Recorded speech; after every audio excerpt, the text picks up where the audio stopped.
ইমাম সাহেব যখন আল্লাহু আকবার বলে হাতটা তুললো, আপনিও হাতটা তুলবেন। তোলার পরে হাতটা আপনি বেঁধে নেবেন। আবার হাত বাঁধার পরে এদিক সেদিক তাকায়েন না, কিন্তু হাত বাঁধিয়া আপনার চোখ থাকবে একেবারে সেজদার স্থানে। আল্লাহু আকবার বলে আপনি কি করলেন? প্রথমবার হাত বেঁধে নিলেন, সুবহানাকাল্লাহুম্মা ওয়া বিহামদিকা ওয়া তাবারাকা ইসমুকা ওয়া তাআলা জাদ্দুকা, ছানা পড়লেন। ছানা পড়ার পরে আবার আল্লাহু আকবার বলে ইমাম সাহেব হাত তুললো, আপনারাও হাত তুলে হাতটা ছেড়ে দিবেন। আবার আল্লাহু আকবার বলে ইমাম সাহেব হাত তুললো, আপনারাও হাত তুলে হাত ছেড়ে দেবেন। কয়বার গেল? দুইবার হাত ছাড়লেন।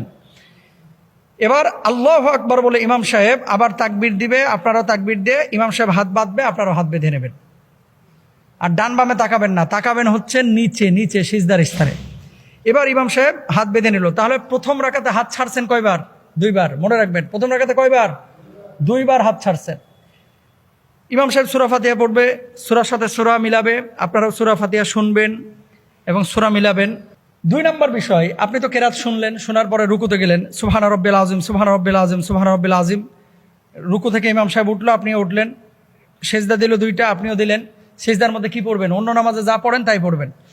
সেজদা থেকে ওঠার পরে আল্লাহু আকবার বলে ইমাম সাহেব যখন উঠলো, ওঠার পরে ইমাম সাহেব কিন্তু শুরুতেই সূরা ফাতিহা পড়ে। আপনারা পড়বেন বা শুনবেন, দুটাই জায়েজ আছে। 2 নম্বর হচ্ছে সূরা ফাতিহা, সূরা শেষ। এবার ইমাম সাহেব কিন্তু তাকবীর দিবে। খেয়াল করেন, ইমাম সাহেব তো হাত বাঁধাই আছে, আপনাদেরও হাত বাঁধা।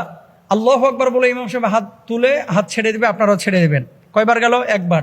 2 নম্বর, ইমাম সাহেব আবার আল্লাহু আকবার বলে হাত তুলে হাত ছেড়ে দেবে। 3 নম্বর, আল্লাহু আকবার বলে আবার ইমাম সাহেব হাত তাকবীর দিয়ে হাত তুলে হাত ছেড়ে দেবে। তাহলে হাত ছাড়লেন কয়বার? 3 বার। চতুর্থবার আর কিন্তু হাত বাঁধবেন না। অনেকে কি করে, ওই হাত ফেলার পরে এদিক এদিক তাকায় যে কিরে এখন কি করব। এরপরে একবার বাঁধে, একবার ছাড়ে, বাঁধে, একবার কার্টুনের মতো দেখা যায় আর কি। মানে একেবারে হুলস্থুল কারবার না, হাত ছেড়ে রেখে দেবেন। এরপর ইমাম সাহেব তাকবীর বলবে, আপনি রুকুতে চলে যাবেন।